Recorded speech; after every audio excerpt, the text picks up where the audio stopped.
गांव के लोग कहते हैं वहां भूतों का बसेरा है। कुल जल्दी उठो, हमें यहाँ से भागना होगा।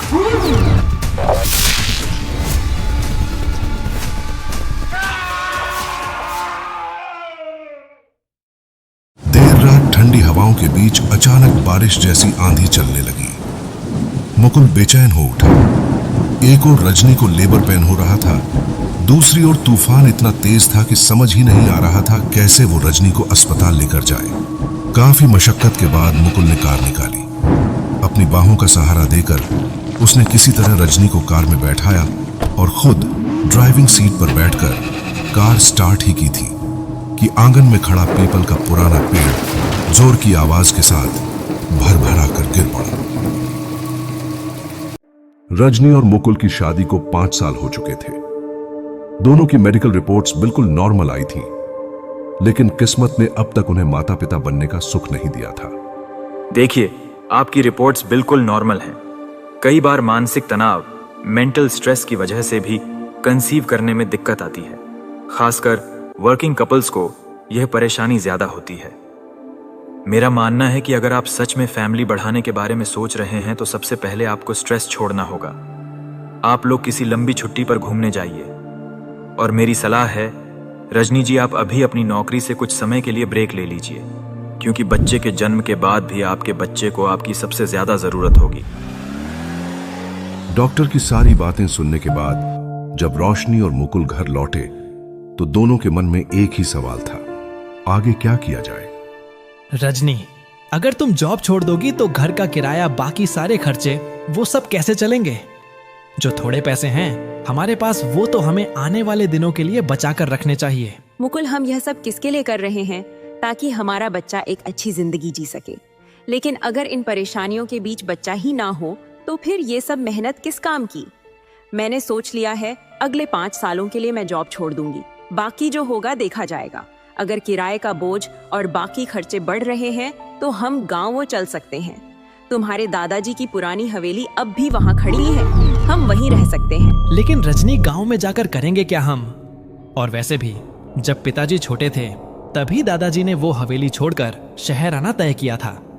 उन्होंने क्यों छोड़ा ये कभी किसी को नहीं बताया। गांव के लोग कहते हैं वहां भूतों का बसेरा है। मुकुल, तुम भी ना ये सब बकवास बातें सुनकर डर जाते हो। कोई भूत प्रेत नहीं होता। हम कल ही गांव जा रहे हैं। मुझे बस एक बच्चा चाहिए, उसके अलावा मुझे और कुछ नहीं चाहिए। दूसरी ओर जमींदार का विशाल हवेली भूतिया सन्नाटे में डूबा था। वहां वैशाली सैकड़ों साल से इंतजार कर रही थी, एक ऐसी आत्मा जो अपने गुस्से और पीड़ा में जकड़ी हुई थी। हवेली की पुरानी दीवारें उसकी चीखों की गूंज से कांप उठती थीं। वैशाली की आंखों में आग थी। जमींदार ने मेरी मजबूरी का फायदा उठाया और अब उसका पूरा खानदान मेरी लपेट में है। उसका पोता ही जिंदा बचा है, मैं उसे नहीं छोड़ूंगी। मैं इस पूरे खानदान को मिटा दूंगी।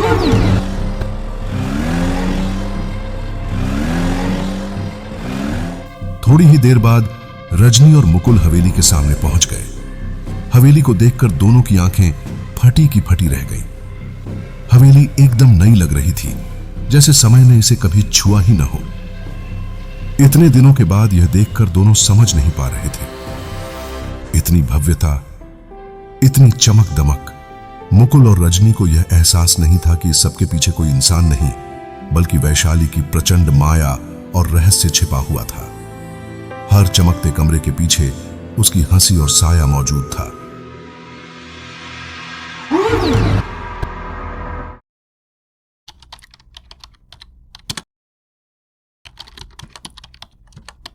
वैशाली के पापा भानु प्रसाद ने जमींदार से भारी कर्ज लिया था।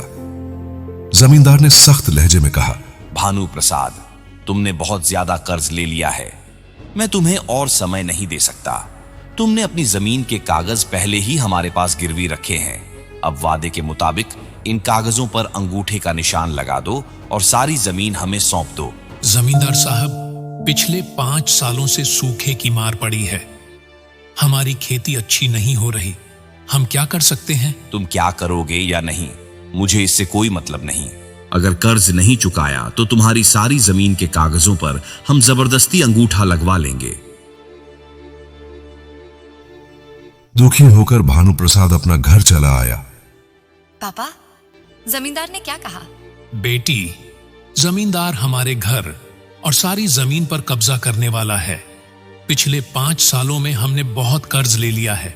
पापा, अगर ऐसा है तो मैं खुद जमींदार साहब से बात करूंगी। मैं उनके लिए बेटी जैसी हूँ, शायद मेरी बात मान लें। यह सोचकर वैशाली जमींदार के पास चली गई।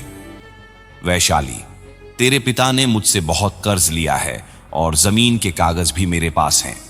मैं एक शर्त पर सारे कागज वापस कर सकता हूं। कौन सी शर्त जमींदार साहब? तुझे 1 साल के लिए जेल में रहना होगा। वैशाली ने बिना ज्यादा सोचे समझे शर्त मान ली। जमींदार ने इस बात को गुप्त रखा और भानुप्रसाद को जमीन के कागज वापस नहीं किए। इसके बजाय उसने पूरे गांव में अफवाह फैला दी कि भानुप्रसाद की बेटी किसी गैर मर्द के साथ भाग गई है। इस बीच जमींदार ने जेल में वैशाली के साथ हर रोज जबरदस्ती अपनी हवस पूरा करता था। उधर भानुप्रसाद को गांव की अफवाहों और लज्जा ने तोड़ दिया। वह इस सदमे को सह न सका और उसने आत्महत्या कर ली। वैशाली ने किसी तरह जेल तोड़कर भागने में सफलता पाई। जब जमींदार को यह खबर मिली, वह आग बबूला हो गया। उसने अपने सेनापति को आदेश दिया, वैशाली जहां भी दिखे उसे देखते ही उसकी बलि चढ़ा दो।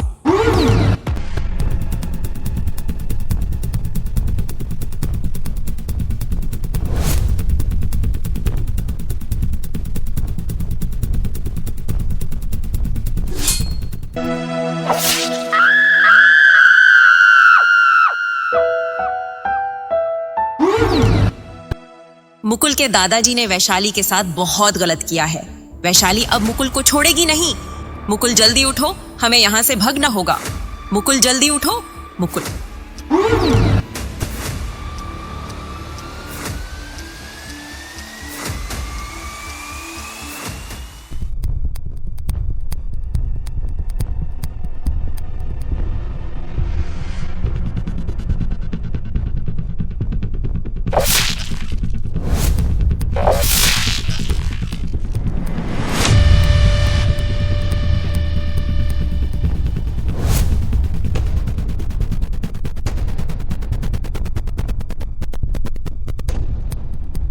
मुझे छोड़ दो, मैंने तुम्हारा क्या बिगाड़ा है? प्लीज मुझे छोड़ दो, प्लीज मुझे जाने दो, मुझे जाने दो।